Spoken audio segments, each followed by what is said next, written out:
absolutely wonderful Anna Lockwood.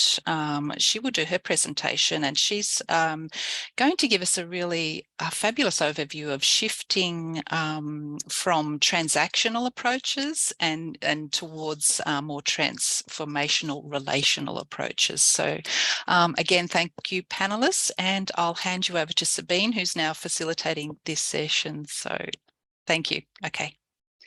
Thank you, Karen. I have the privilege to introduce Anna Lockwood. Anna Lockwood works as Senior Advisor, Inclusive Services in the Community Impact Unit at Auckland Council. Before moving to Auckland, she spent most of her adult life in Melbourne, where she worked as a library social worker and in the housing and homelessness sector at Launch Housing. She has a master's in both urban planning and social work from Melbourne University. This education and experience has given Anna an appreciation of complex systems and social and spatial justice issues. In her current role, she loves working collaboratively to make public spaces like libraries, community and art centers more inclusive of people with complex needs. Welcome, Anna.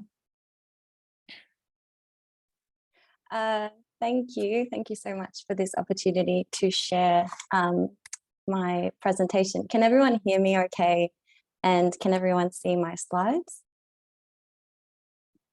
Yeah. Yes, it's good.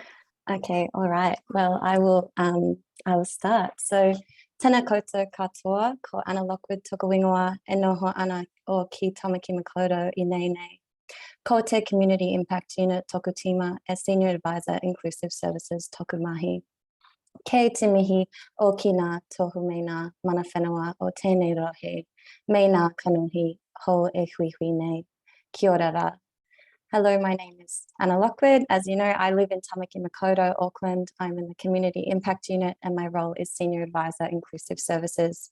I acknowledge the important landmarks of this region, the people from here and the new faces that are gathered today. And I also really want to acknowledge any First Nations people on this call and pay my respects to elders past, present and emerging, along with their ongoing connection to culture and place and country. And I also really want to acknowledge that Indigenous ways of knowing and being are already operating in relational ways. Thank you so much to the team at Charles Sturt University for this opportunity to share my practice and really the practice of so many people that I have had the pleasure of working with currently and in my past role at the City of Melbourne. And I'd also really like to acknowledge the work of the other presenters and to the audience too. So this slide here provides an overview of what I will discuss today.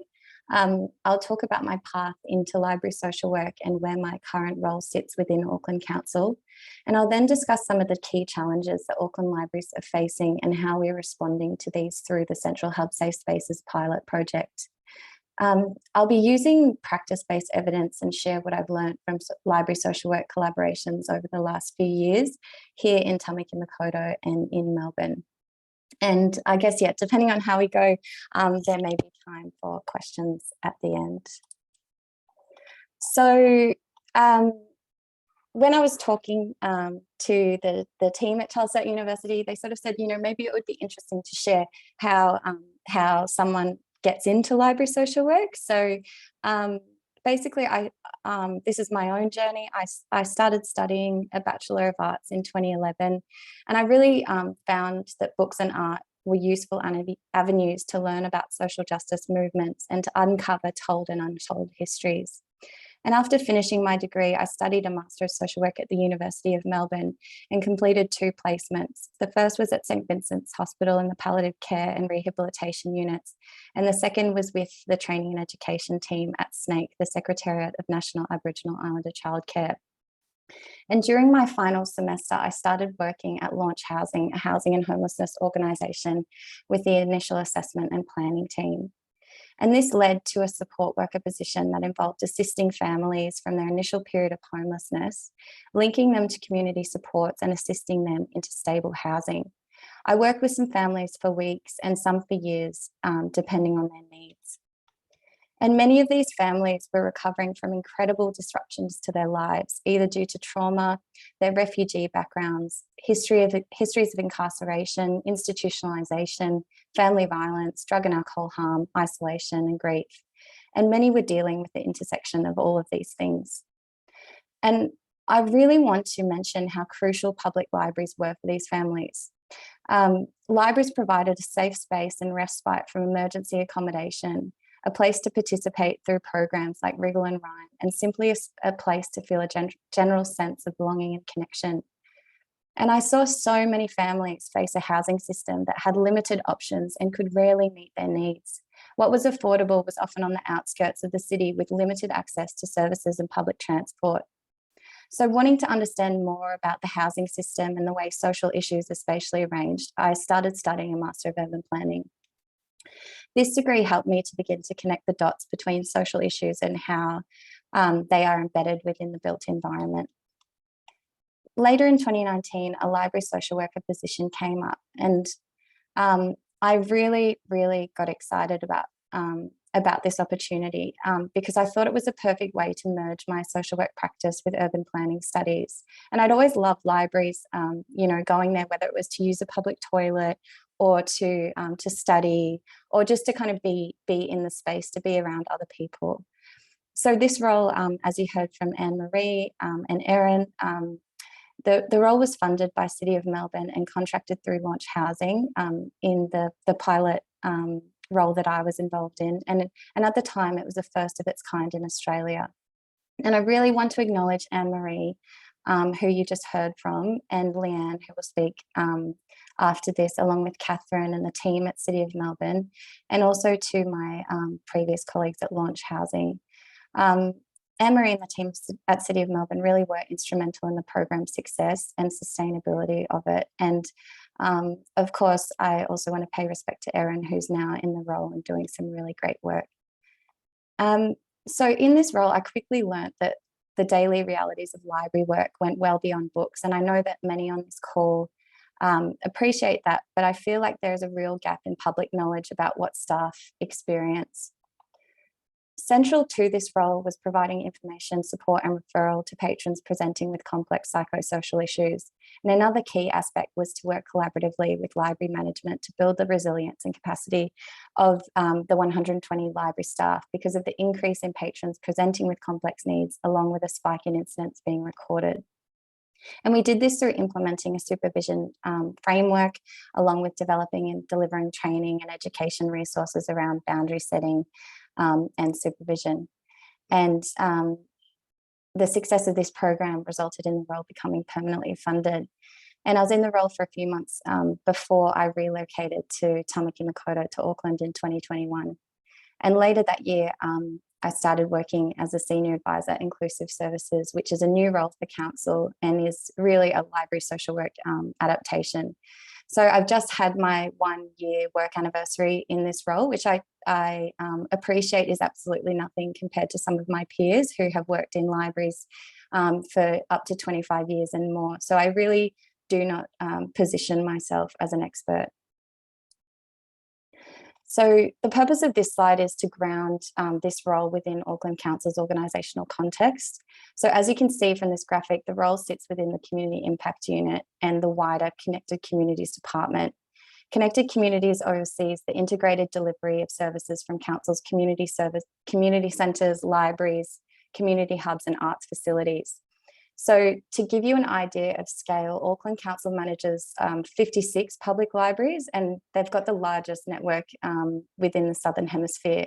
And as you can imagine, each library is unique depending on its local community and its architecture.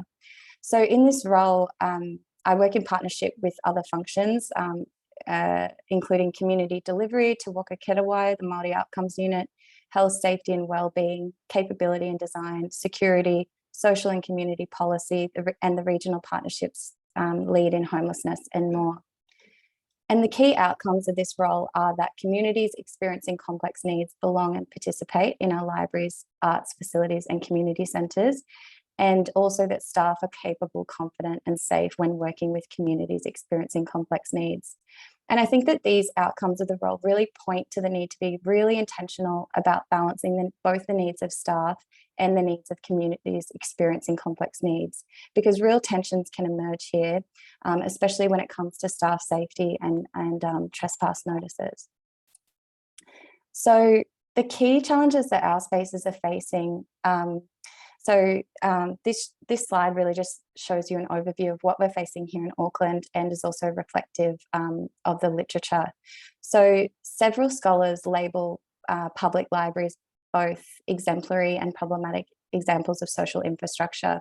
And architecture scholar Shannon Matten calls them problematic due to being rooted in the legacy of colonisation, patriarchy and white supremacy, but says that they're also exemplary because they host different stories and knowledges and allow for different ways of knowing.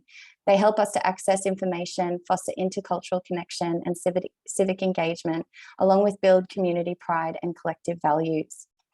But in an age of ever-increasing unaffordable housing, increasing privatisation and control over urban spaces, along with public services moving online or closing altogether, people with complex needs are increasingly being forced to live out their private lives in public spaces like libraries.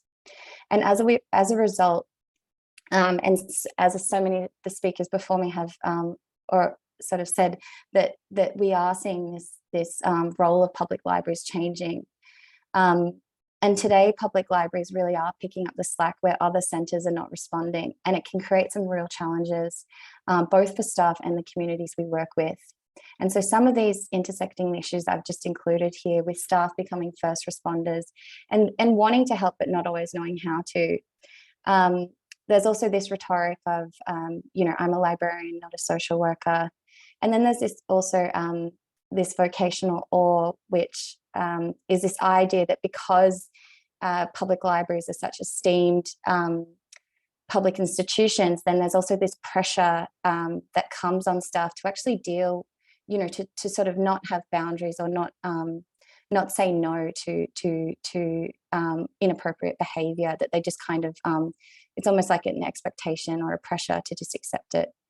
Then there's also, I guess, this lack of appropriate resources, inadequate training and awareness of social issues, which can lead to punitive and inconsistent service responses on the one hand, and on the other hand, it can cause further harm to staff and re-traumatise people who are already marginalised. And an increase in incident reports, trespass-related notices, and police attendance. At the same time, you know, incident management can swallow up a lot of resources. And if we're not careful, organisations can actually start to reflect the crisis that some of our patrons are experiencing. And it can create this constant fight or flight mode. And also this dominant narrative of safety and security where incidents feel like all we do. And while there's no doubt that significant incidents occur in libraries, I think we also need to be careful about how we frame incidents and what we mean by them, as this can skew data and perceptions of safety. And in addition, if we frame behaviour only through a security and safety lens, then this will likely lead to more safety and security outcomes and more spending in these areas, like increased surveillance and the hiring of guards, rather than being able to address the associated needs that may be driving the behaviour. Some scholars have also talked about the surveillance drift, with the increasing tracking of patrons and then being called, and then that ending up with them being called problem patrons amongst staff. At the same time, I really want to honour that regular exposure to incidents, along with a lack of organisational systems, can lead to vicarious trauma and burnout. A colleague was telling me yesterday about when they were working at Central Library a couple of years ago, and there was a synthetics crisis, and how they would often have to perform CPR out the front of the library on their way to work. Other scenarios they described were having to ask people to leave at closing time, and sometimes you would know that these people had no other options or nowhere else to go, and then they'd spend the whole next week at work at the library looking out for them to ensure that they're okay. So I guess in short, these factors are really challenging and complex for everyone. So this slide talks about the approach that we are taking at Central Hub and how we are responding to some of these challenges. This role has a regional focus, so to increase impact, we are prototyping and testing solutions at one site. And as we work, we are adapting and scaling practice across the region. At the same time, we are learning from the work that's being carried out at other sites and internationally too. Central Hub, which includes the Central Library, the Ellen Melville Centre, which is a community centre, and the Albert Cottage, which is actually unstaffed but can be hired out by community partners as well, was chosen as a test site due to experiencing the highest rate of security-related incidents and trespass notices, along with an acute culmination of the challenges that we listed on the previous slide. Initially, we were tasked with reviewing the trespass processes, but we knew that if we only looked at trespass, then we would only find security tools. So instead, we created the Central Hub Safe Spaces pilot project. And this project aims to take a holistic approach to addressing behaviour that also holds the inequities our communities experience in view, at the same time balancing the health, safety and well-being of staff. And so again, this project is a collaborative and joined up effort. So even though it is just me here speaking today, I really am talking on behalf of Echo, the Central Hub manager. I'm talking about Sean, Carl, Kurt and Steph, along with the other team leaders at Central Library and the Central Hub staff. There's over 44 Central Hub staff, along with our internal and external partners as well who have been involved in this. So we're not only looking inward because, you know, libraries, they shouldn't have to be doing this work alone, but we are also looking across and outward to strengthen existing partnerships and build new ones. And I really want to acknowledge the staff of the Central Hub who, despite a pandemic and a recent restructure, show an openness and readiness to strengthen practice and try new ways of doing things. So the initiatives that we are piloting as part of this project include developing a practice toolkit, piloting training, creating opportunities for people with lived experience, such as the recent art exhibition and panel discussions, developing a critically reflective practice through peer supervision, engaging tertiary student placements from the School of Social Work, and we're currently exploring placements with the School of Population Health. And we are also planning to establish a library social worker pilot in the new year. And yeah, so that is really exciting. And now I'll briefly outline two of these examples, which are highlighted in orange here, the peer supervision program and the practice toolkit. So one of the initiatives that we've been piloting at Central Hub since February is peer supervision. And the purpose of this slide is to provide a brief overview of the program's purpose, how it operates and the outcomes we're seeing. So indeed, library staff are not social workers or mental health professionals, yet the fact is staff are working with some of our most marginalised and vulnerable communities daily. And so they really need tools to cope. And it also brings in this question, you know, of whose responsibility is it to provide support, to advocate, to work with communities of greatest need, because I guess there's also this other perspective where maybe it's the responsibility of everyone and it shouldn't just be on the welfare sector to really care for and to advocate for people experiencing complex needs. At the same time, the need to really draw boundaries and sort of know when to refer on to trained help. So in my research and in my previous role at the City of Melbourne, I've found that implementing avenues for critically reflective practice through processes like peer supervision can help staff to navigate some of the complex challenges they are facing. The purpose of peer supervision is to provide a space for education, support and accountability, and those pillars are really taken from the AASW, the social work profession. Peer supervision encourages peer-to-peer learning through drawing on expertise that is already in the room, and on the other hand, helps to identify training needs and gaps in knowledge. It provides an avenue for peer support as it systematises organisational care and allows staff to share and listen to the daily realities of working in the library. It also increases accountability through providing a space to map available policies, processes and resources and reviewing whether these are followed or not. And if they are not followed or used, then why not? Is it because no one knows about them? Are they no longer practical? You know, what improvements could we suggest or make? And overall, it creates a structured environment for critical reflection. So I know that many of you will know what critical reflection means and is, but just in case anyone doesn't, I'm just going to provide a brief overview here. So it involves reflecting through a lens of critical theory, because doing so helps us to recognize our own influence on our practice and accepting that what we see is influenced by what we are looking for, including being aware of the context, framework, and our own knowledge as we analyze and interpret our experiences, interactions, and responses. And I should mention, sorry, that this definition that I'm using is very much based on the work of Jan Fook, who has done a lot of work with critical reflection, especially in social care organisations. So engaging in critical reflection through peer supervision helps library staff to unearth and challenge the validity of fundamental and dominant assumptions. It creates a space to deconstruct practice and think about how we have developed these skills and responses. And from this process, we can create changed action and new theories of practice. And later I'll discuss some of these examples. So the way it operates is that we started the program in February and we run monthly 2-hour sessions, and attendance is opt-in or encouraged by team leaders. I attend each session to help establish and guide this process, and we use a range of reflective practice tools to give each session structure. We unpack challenging incidents, trends, and issues and come up with solutions and planned actions. All staff have attended at least one session, with 81 staff attending 14 sessions. And we've also developed peer supervision guidelines to support the program to be implemented, adapted and scaled at other sites. And the best outcome of all is that staff had reported embedding this practice into the day-to-day. So in May, we ran a staff survey after all staff had attended at least one session, and 21 out of 44 staff responded and gave the program an average of 7 out of 10. When asking if it will make any difference, 6 staff said it will make a lot of difference, 11 staff said it will make some difference, 4 staff said I'm not sure, and 0 staff said it will make no difference. When asked why they gave this answer, one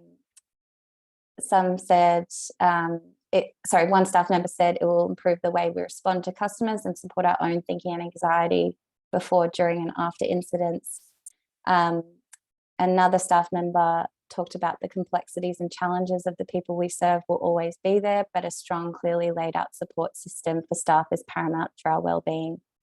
And another staff member rightly pointed out that peer supervision offers little to the broader context behind incidents, which are, beyond the control of staff, and that most staff join to work in libraries not to deal with constant incidents. And perhaps things can begin to change if institutional processes acknowledge the realities that working at sites actually entail and recruit and train staff appropriately. Another staff member said recently, actually, so this is different from the survey, but she said that she finds peer supervision to be a really good way to debrief after an incident. It allows us to validate the action we took, but also how can we handle the situation better next time. And so in terms of the overall impacts on practice, staff are starting to reflect on the power relations attached to, even wearing simple symbols like wearing a lanyard, and what this might mean for someone who has had bad experiences of institutions throughout their life. One staff member reflected on how, because of supervision, they now feel more confident to communicate in person-centered ways, especially when responding to challenging behaviour. For example, rather than a blunt, you need to leave, she started saying, we want you to feel welcome in the library, but this behaviour is having an impact on others. I need you to stop this behaviour. Do you think you could do that for me? And really putting the choice in the patron to actually decide whether or not to cease the behaviour. Peer supervision has also resulted in other practical solutions. So, for example, staff were concerned about an increase in used sharps being found, and this led to sharps bins being implemented. So we worked with library management and team leaders, and also a Q&A forum about minimising drug and alcohol harm in our spaces that we did in partnership with the New Zealand Drug Foundation, the New Zealand Needle Exchange, and Community Action on Youth and Other Drugs. During another session, staff raised concerns about how people were described throughout incident reporting, or certain things about them were included when it wasn't relevant to the incident. So, for example, rather than focusing on the person and they were focusing on the person rather than their behaviour. So we worked through this example and found that there was actually a lack of guidelines around what to include when incident reporting. So this led to the inception of Te Reo Whakamana, an inclusive language glossary that was really led by the social work students who we had on site at the time. So this guide helps to promote inclusive and person-centered language in our spaces, especially when incident reporting. The practice toolkit is another example. So it's still under development and aims to strengthen and grow the positive practice that already exists across the department, along with build on the practice of partner agencies to make it applicable to our spaces. We've developed practice guidance around boundary setting and communication, how we support communities experiencing homelessness, and a step-by-step guide in responding to disclosures of family violence. This guidance includes scripts and suggestions around what to say and knowing when to refer on to trained help and who those contacts are. And I want to emphasize that this is, again, not about turning library staff into social workers, but it is actually acknowledging what staff are already dealing with. So they really need the tools to be able to respond to disclosures. You know, if a patron comes in and they're experiencing family violence like we had on the weekend, and the staff did an incredible job, I should mention, but you know, how do we respond safely to those disclosures in a way that makes staff feel safe, but also makes the person experiencing that issue feel safe as well? So we've built training opportunities too. I know Beth Waller mentioned this morning around mental health first aid, and we're partnering with Kahui Tukaha, which is a Ngāti Whātua Māori organisation who's delivering that training for us. And we're also developing standardized tools to increase our ability to manage challenging behaviour. So this includes like formal warning letters and temporary bans to create a less harsh tool than a trespass notice, which are for 2 years actually, so it's quite a long time. And in addition, we've developed a restoring relationships procedure that aims to support re-entry into our spaces after a trespass period.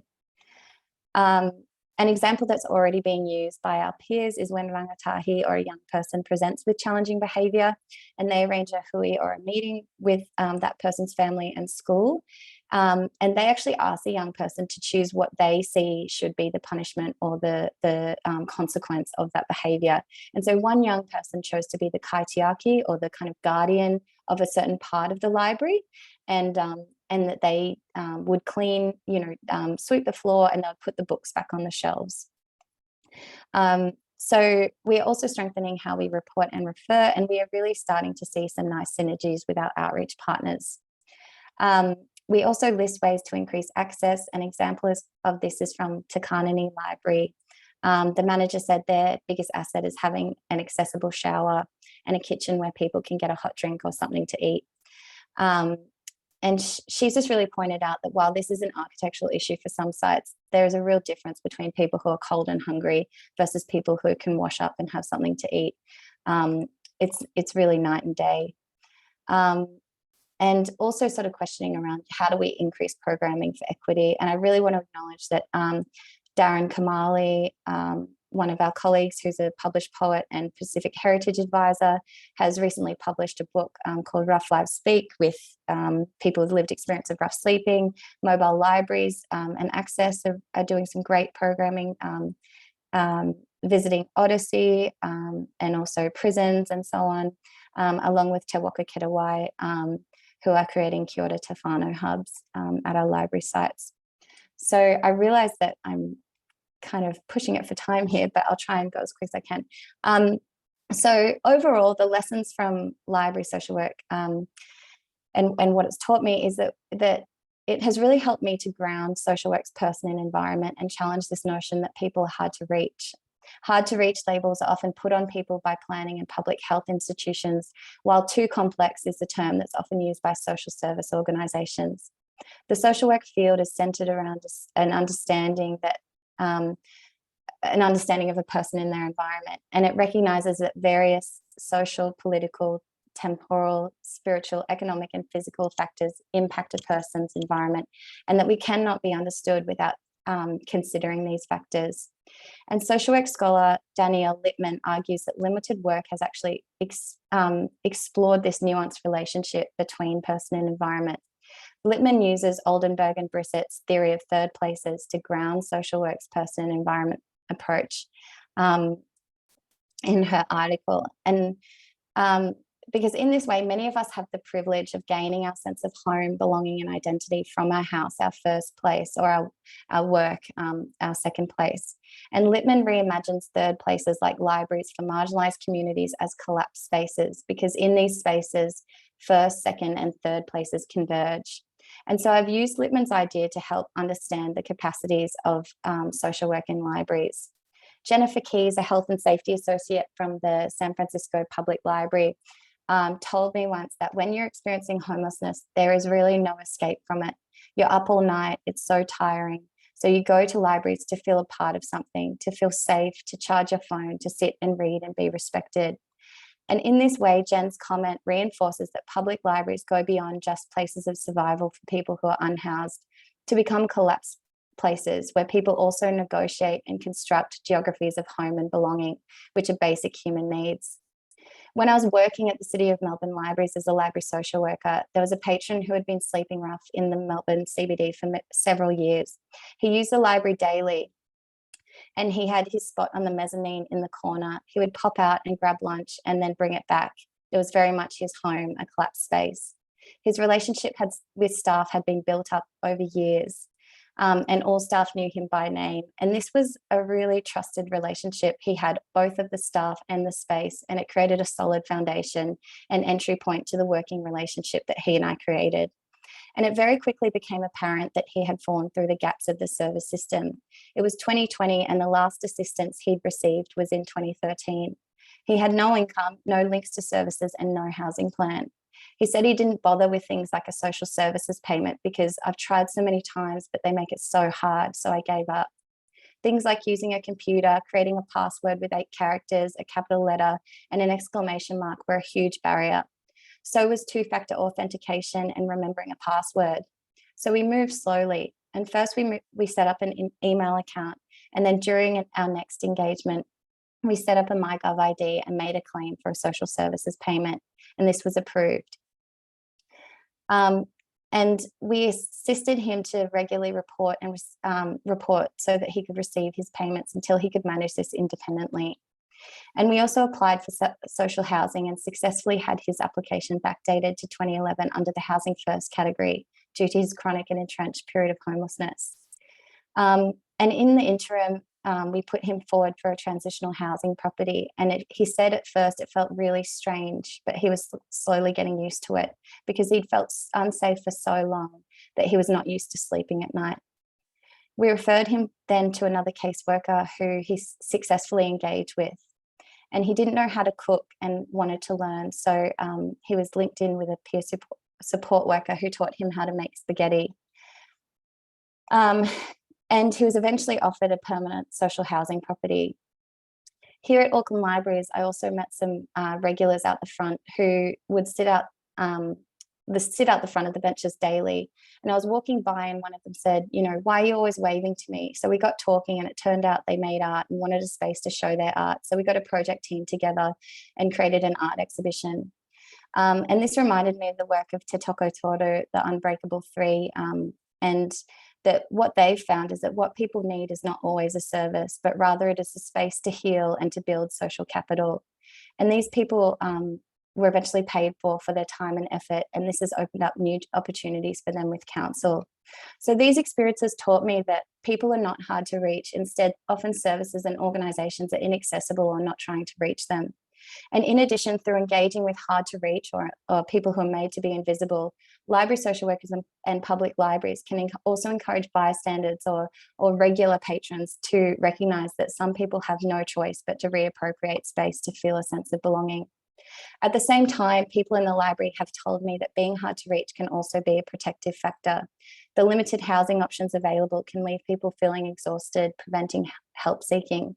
So in these moments, social workers and library staff can provide hospitality. We can offer a drink and a welcoming space. Library social work has benefits and it can provide people with much needed human connection, but the role is limited as visibility alone cannot guarantee justice. So even though we could assist these patrons, library social work cannot always provide what it is that people need, which is safe, affordable housing and a system that can adequately meet their needs. So I'll quickly summarize. So as we all know, library social work is a relatively new field, and whenever there is a collaboration between disciplines to create something new, we are released from these concrete, immovable ideas of, you know, this is what I do and this is what you do, and these silos and business as usual, so we can learn from one another and create new knowledge and ways of being. In social work institutions, there's often this rhetoric that the system is broken and that within these outdated systems, there is limited capacity for change. And I believe that this is what makes library social work special, that we can test and try things out and reimagine what social work is for. Library social work can also help us to probe what constitutes place or environment and reveals how social issues are dealt with beyond welfare institutions and in public spaces like libraries. And if we try to understand how people create meaning from collapsed spaces, we could better engage with people who are marginalized across micro, meso, and macro levels. This would also help us to resist becoming fixated on the pathology of individuals and problematizing that structural issues like poverty and homelessness are caused totally by an individual's own doing. The model Te Toko Toru tells us that many of the changes needed are systems behaviors, and there are small and significant things we can all do. I believe that public libraries are well placed to share their stories of the inequities that their staff and communities are experiencing. We need to share these stories and advocate for more structural and systemic reforms that rearrange our systems and around restoration, well-being and healing. If we have different starting points, we can have different outcomes. Thank you so much for listening. I'm sorry I went over time, but yeah, it was a real honor to have this space to share my practice. And the practice of many other people, I should say. And sorry that I look a bit funny on the screen right now. Thank you so much for a wonderful presentation, Anna. We've got a few questions, if we have time. Narita is asking, where can we find out more information about Albert Cottage? Oh, I can, if you want to email me, I can put my email in the chat and then I can send you some more information about it. Yeah. Okay, great. Thank you. And another question that we have is from Naomi. And Naomi's asking that she's interested to know if there is an established peer support network or community practice for social workers in libraries, in particular, locally in Australia. Yes, so that's something I think that Erin from the City of Melbourne is holding at the moment, but it's something, yeah, that I don't feel like we've had a meeting in a little while, but we were meeting regularly. So yeah, maybe Anne-Marie could answer that. We did have a meeting a few months ago, and yes, we will. Erin and I will get together and organise another one. Yeah, so, we'll recommence. Yeah, we do, and we've got a new social worker from City of Yarra, that's just started. So there'll be more people involved. Great. Awesome. Yeah, and I must say that that community practice was great because it was really, you know, just really helpful to share practice so that you weren't always reinventing the wheel, because a lot of these things we can just adapt. You know, obviously every community is different. There's different contexts that we all work within, but some of the tools can be used, I guess, adapted and scaled and so on. So, yeah. And Naomi's also interested to know that how do we get onto the invite list? I feel like maybe email Erin. Would that be the best way? Yeah. Yeah, you can email me. Great. I'll pop Erin's thing in the chat. Great, thank you. We've got another question from Farasadullah. How existing staff is balancing his BAU work and going extra miles to support vulnerable, especially of Auckland CBD, versus specific staff, special or expected library services role for which he has been hired? How and who look after mental health of these pilot project staff? Sorry, I'm just rereading the question.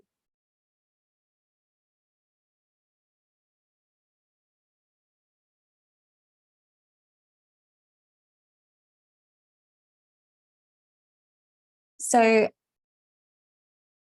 are you talking about the pilot project staff as in the social work pilot? That's what yes, okay. So at the moment we don't, as I said, we haven't yet hired a social worker. We're exploring a social worker pilot in the new year, but I can say that in my previous experience as during the social worker pilot at the City of Melbourne, while it was contracted through Launch Housing, I had support from an outreach team and my supervisor, but I also had really great support from the library staff and the library manager as well. So I very much felt a part of the team across both organisations. Great, thank you. And Rachel is interested to know that if it's possible to get a copy of the Atirio Wakamana, and she's keen to see that. Yeah, I can send that. So I'll put my email in the chat now, actually.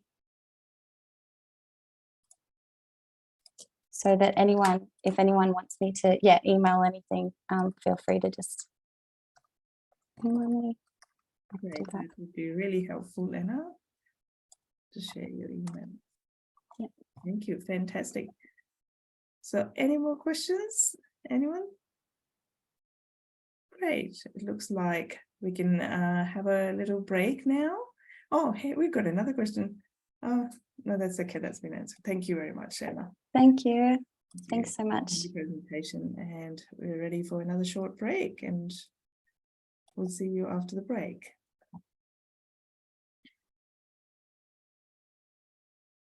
So it's a 15